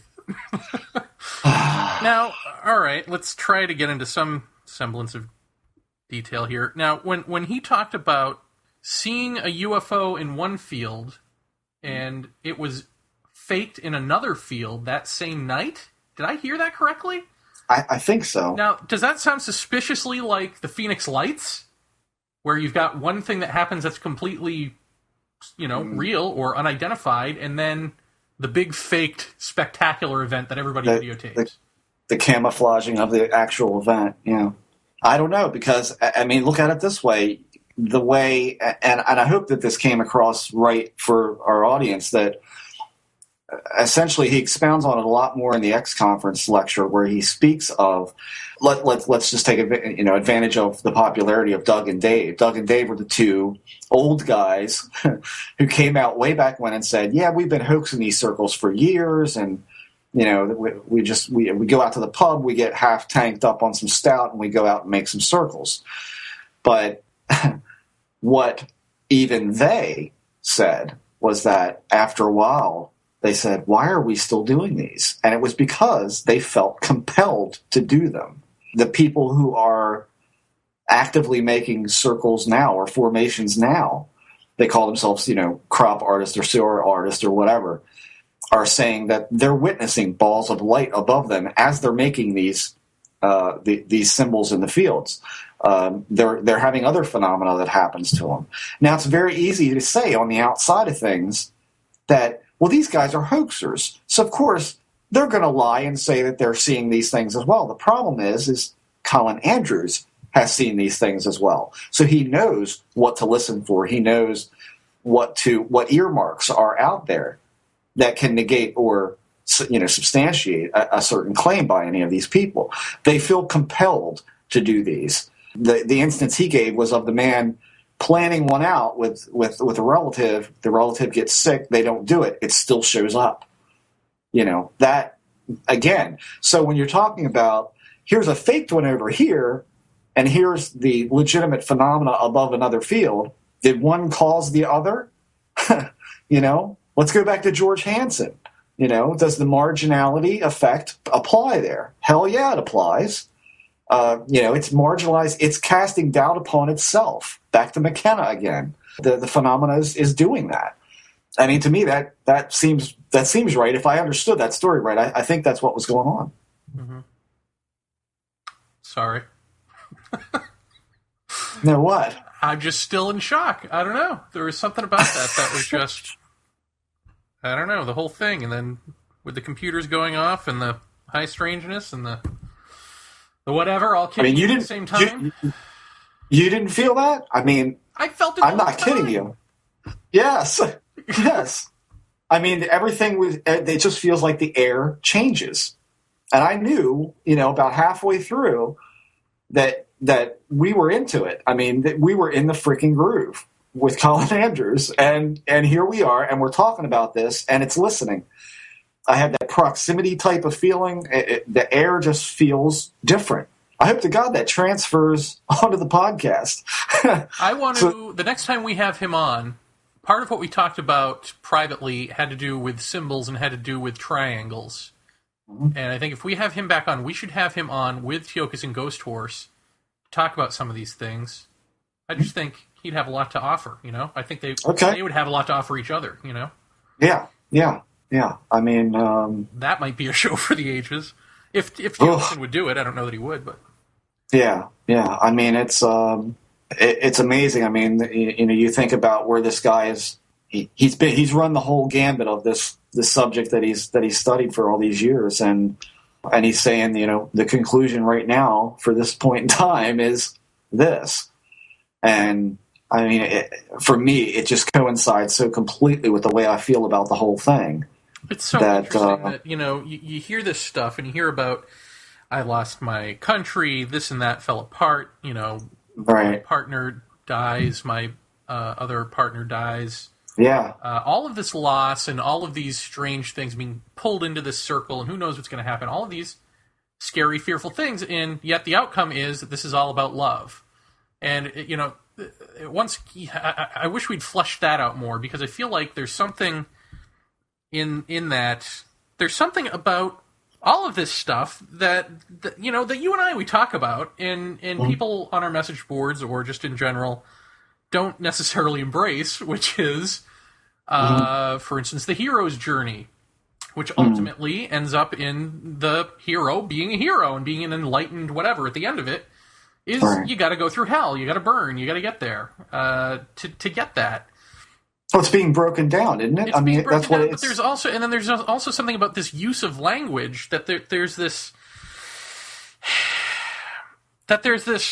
whatever this thing is, it's holistic in that in ways that we aren't able to conceive of yet. And I think, again, this is where Teokas and Ghost Horse comes in handy, because I think the Lakota can conceive of it in some ways, because they do listen to nature. They do read signs in things. They do work with intuition as fluently as we work with logic, and probably as fluently as they work with logic. I mean, it's all of a movement, and I think that if any psychologist is going to tell you that the thing that we think is most real about ourselves is this shallow, conscious self that we present to the world, and that the real thing that's us is all the stuff underneath that surface. And if you have some sort of intelligence that speaks with all of that at the same time, that movement, that communication is going to break down accordingly through the receiver, through us. And so it's going to look scary, it's going to look evil, it's going to look angelic, it's going to look deep and dark and all of that stuff. And you got to sort of push through it to get to the very simple thing of, it's all about love. Now, and I think we got to flesh that out. We got to and figure out what love means at that point, because it certainly doesn't mean a coddling God who sits in a heaven and answers your wishes. And it certainly isn't necessarily the same as like a mother loves her child love. It's not in love like romantic love. So what is this thing we're talking about when we say love? I don't, and you'll have to, either edit this out or just remind me that I did. Did I ever talk about the bliss experience going down 95 on the show? Have I talked about that yet? I don't think so. I'll make this extraordinarily brief. When I was buying my house, I think anybody who on the message board or a listenership that has bought a house knows how incredibly stressful that is. And it was extraordinarily stressful for me, even though our purchase of a home went through so smoothly that the bank and our real estate agent said he'd never seen anything so smooth. But be that as it may, I was a nervous wreck. I had taken to driving to work and I guess meditating on things going smoothly, things being right, and feeling all of those feelings of what it would be like when I walk through the door into my new house. How happy I would be. I felt all of that. I didn't think about bad things happening. I didn't think about the bank not giving us the money or not being able to afford it or any of it. I just thought, none of that. I'm just going to focus on all that good stuff. And at the end of that, I would just get into this perpetual, which felt completely natural to me. And I know most people are going to start rolling their eyes at this one, especially coming from me. I'm not the, I'm not the meditative guy. That's you. But I just sick, got, Jeff. I got into this, this staunch researcher. Now I got into this, this perpetual feeling of just gratitude. And I didn't even know what I was throwing this gratitude out to. In other words, I was saying just thank you for everything going smoothly. Thank you for my house. Thank you for the health that I have, and thank you for the calm and the peace that it's going to be and all of that. And I would just get into this perpetual thank you, thank you, thank you. And I did this every day for weeks and weeks. And I remember one day I got into just a real groove with it. I had some good music on the radio, and I'm going down 95. And just before my exit, and I have no other way to explain this, so if it sounds like an airy-fairy thing to say, so be it. This is how it felt. It felt like there was something radiating from everywhere, namely from a spot up and to my right in the air that felt like, if you can possibly put it into words, you called it bliss when I explained it to you. It lasted about 30 seconds at the most. And it just felt what you would imagine in a cinematic kind of way is like God is up wherever he is, and he's taking care of everybody's requests and seeing through life and death and making things happen. And for one 30-second period, he does nothing but look at you and smile. He doesn't say anything, but you have his absolutely undivided 100% attention for that short seconds of time. He's looking right at you. Now, I'm not saying I saw a giant eyeball in the sky or anything like that. What I'm saying is that the totality of what's holding this reality together smiled at me. Me, nobody me, just another guy, me. And it was at the same time that it felt like you just wanted to melt into the seat. It also had this feeling of just hugeness beyond hugeness. And the love, and that's the only way you can describe it, and love is a trite word for what this felt like. It was just, I love you, kiddo. Except that's coming from the awe, you know. And I have no words to describe that. And then it started to, as I approached my exit, it started to ebb away. And I found myself, number one, crying for no apparent reason other than I want that again, you know, and don't leave me, because I want that to stay just like that for the rest of my life. I don't want to be any other way. And you realize it's ebbing away because it's going back into its motion of churning out the universe or whatever the hell it's doing. I don't know. But that to me is, you can feel love from mom and dad. You can feel love for your children, your dog, your wife, your family, your brother and sister. There is nothing that will compare to that. And if that's what we feel and what people say that they feel when they have near-death experiences or whatever, if that's what it is, no one should be afraid to leave this place because it is the most unbelievable feeling that I've ever had in my life. I think that's what you're talking about when you say it's all about love, you know?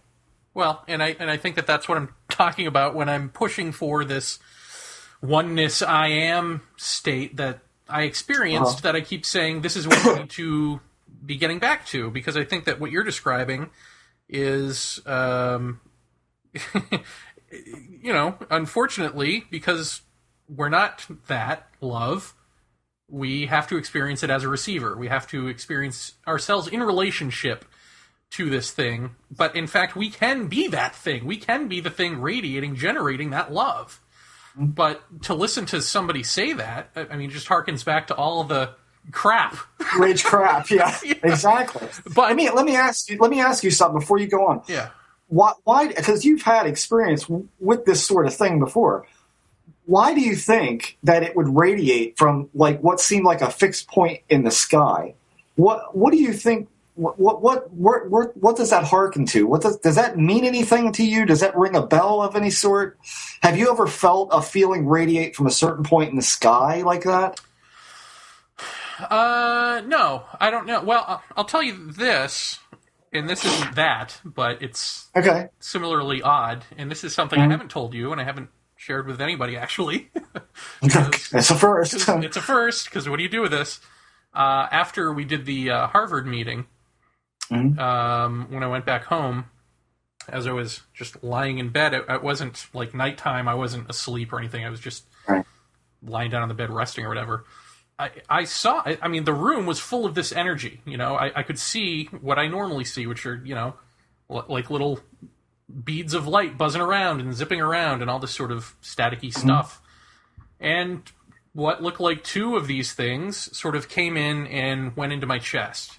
And I felt like blissful, I guess. I mean, not to the extent that you're talking about, but to the extent that I then wanted to call up random people and tell them that I was in love with them. Yes. And just tell them I love them and tell, you know, all of this stuff. And I realized, you know, if I do this, then the next day, when this effect is worn off, I'm going to be screwed, you know. It's like the drunk, you know, going, so he's a nut. Yeah. He must have been drinking something. It didn't mean that I'm in love with you. It was just these energies that came into me. And that's what I thought of when he was talking about, I think it was it Pat, who was doing something? Yes. Did you catch that? Yeah. Yes. Doing something to his, what was it, solar plexus? Yes. I mean, is that not what I do? I'm pretty sure. We got Graham Hancock's we got Graham Hancock's magicians, and we have this there. I mean, this stuff keeps popping up. It's like, you know, I almost want to say to him, geez, you should do ayahuasca with Graham Hancock, because he's got some nature spirits that want to clean out your psychology and talk about love too. Right. Yeah. I mean, all of this stuff is just pushing at you from different angles. Now, as far as, you know, why would something be in a specific point in the sky? I don't know, except that I guess here's a question. If you don't have anything to associate this love with, like if you're not a Christian or a Buddhist or a Muslim or whatever, if you don't have that image, then where is it coming from when it does come? Right. Maybe it comes from a point in the sky because the closest thing you have a representative for is this quote-unquote alien business. I don't know if it's that or whether, you know, the sky is just the prettiest part of the picture you're looking at as you're driving down the road. I mean, I've been listening to Terrence again talk about, what is truth, what is love, and then what is beauty. And he says, what is truth? Tricky. What is love? Trickier. What is beauty? Everybody knows what beauty is. But then he puts the little caveat in there that says, but then again, if you know what beauty is, you're doomed to live out for the rest of your life to your own taste. So, I guess the most beautiful part of that particular scenery I was looking at was the sky. But that's just what it felt like. And I remember exactly like you're saying. It's just like it was, you just kept saying, I mean, my mouth was just in this perpetual state of I love you, I love you, I love you, I love you. I couldn't make it stop. I mean, it was just completely consuming me. And I'm driving a moving vehicle while this was going on. That was a little unsettling after I thought about it. But, I mean, it completely made you want to melt. It was unlike anything I've ever felt in my life. Now, again, you could... I guess a psychologist or the science would say extreme stress, release of endorphins, blah, blah, blah. No. It. It's the same that thing. Ain't it. It's the same thing as for me listening to Colin Andrews speak so passionately about this stuff, which is it's the sweet release of freedom from the clenchedness of yourself that you walk around pretending that you are. It's suddenly wiped away. And even in listening to Colin Andrews speak, it's like all of my own pretentious stuff of like, I want to I want to ask him about all of that Right. I want stuff because I'm not actually listening to listen. I'm listening to self-fortify and to pick and choose Right. what I want so that I remain as I am. I mean, I'm as guilty of this as anybody else. Sure. I think that just goes right out the window. You're immediately confronted with the honesty of the situation of like, Yes. and then it becomes the longing, because as soon as that goes away, of course you want to recreate that. You're like, why isn't that? Oh, I get it. I can't have that because I'm me. So me has to go away for that to exist. You know what I mean? I think that's what. And there it is again. It shines through you. It dissolves you, and you are that bliss state. You are that. And and so once again, to get back to my own shtick, I feel like because we can do that, we must do that. I mean, why are we doing this? What are we toiling around as these little shallow end of the pool selves when there's all of this? Why are we sitting here and we got to debate it? If it doesn't make perfect logical sense, then it's out. We have to prove it to each other. What are we proving? So that we can draw it into this world and make it something etched in stone that's as completely crappy and shallow as we are?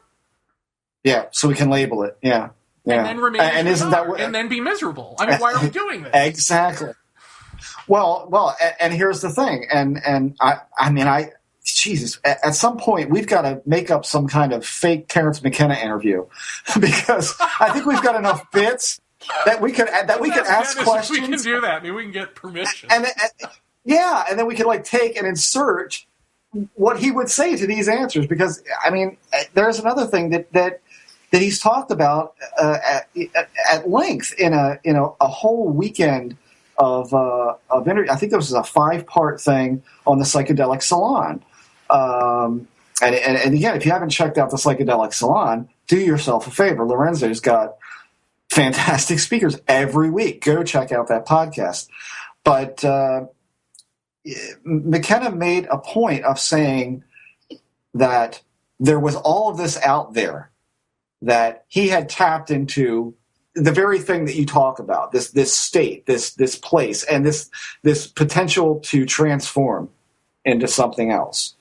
And he said, so I was giving this lecture, and I said this in my lecture, and somebody in the audience stood up and says, "Well, then why don't you just take more and do it?" And he said, "That's a really great question." And he says, "Here's my answer." Because and essentially his answer was, because I'm very comfortable where I am. Because this is what I know, and I don't know that. I think it's what I took away from it was he was saying, I am in this, and I have to enact myself in this. Otherwise, why am I going to do this and become this thing that I wouldn't be able to relate to 99.9% of the rest of the people? Well, that was kind of his thing. Here's the other answer to that. You can't get there through psychedelics permanently, any more than you can get there permanently through this second-person relationship of a thing, a god, or whatever, smiling upon you. Right. That ain't going to cut it. You have to change from within. Psychedelics are a nice shortcut to these other realms, these other frequencies, and these other feelings, but it's essentially the thing that has to change within you, and it's not going to get there through artificial means. Right. Well, I think his point was to be shown the door. Right. He always talks about you want to be the one to be shown the purple door and walk through it and never be seen again. You don't want that to be Whitley Strieber or Jacques Vallée or any. You want to be the one to do that. And again, you talk about we want to stick a label on it. We want to label it so we can forget it and we can move on to something else and still be that same person. He spoke extensively about that, about how in his lecture on UFOs that this is not about your entertainment. This is not for your amusement. This is for your transformation. That's what this is about. And there's a guy talking about it before anybody was talking about this kind of stuff. He got it. He explored all the edges of this kind of stuff. And, so to hear somebody like Colin Andrews talk, though, is just so brutally honest, so open book. And what's really neat about it is that he does give you you go to his website, these noises they were recorded, they're there. You can hear these yourself. You can look at the data. And you get his personal experiences as well. I mean, again, that's a rare bird in all this. So, I mean, again, you can't thank I can't thank him enough for coming on the show, and that was completely worth Doing this show. The wait, doing this show. Yeah, well, we had to wait. His schedule is really hectic, and we had to wait a pretty good time to get him on. And I'll tell you what, worth it more it could not have been. That was so worth. That's it. More it could not have been. That's right. There's my Yodaism for the night. That was so worth it. I can't begin to put it into words. I mean, I can't thank him enough for doing it. And I like you say, we want him back next week. But we'll get him back sooner than later. We'll definitely try to set something up. I think at this point is where we kind of leave it off to let everybody talk about it on the message boards and hopefully far and wide on the internet and see where it goes from here. Sounds good. Let me just ask you one more question. Now, I thought that the policeman had video footage of these tall blondes in the field. Yeah, well, I didn't even think to bring that up. I thought there were stills or something out there. I'll have to check with Colin. I'm going to email him tonight or tomorrow and just follow up. And we're going to be sending him a copy of the show to put on his website as well. I'll ask him about that, and I'll definitely post a follow-up for that. Very nice. Well, Jeffrey Ritzman, it's been another fascinating episode. Damned if it hasn't. I thank you for your friendship, and I love you. And I love you, Jer. Da-na-na-na.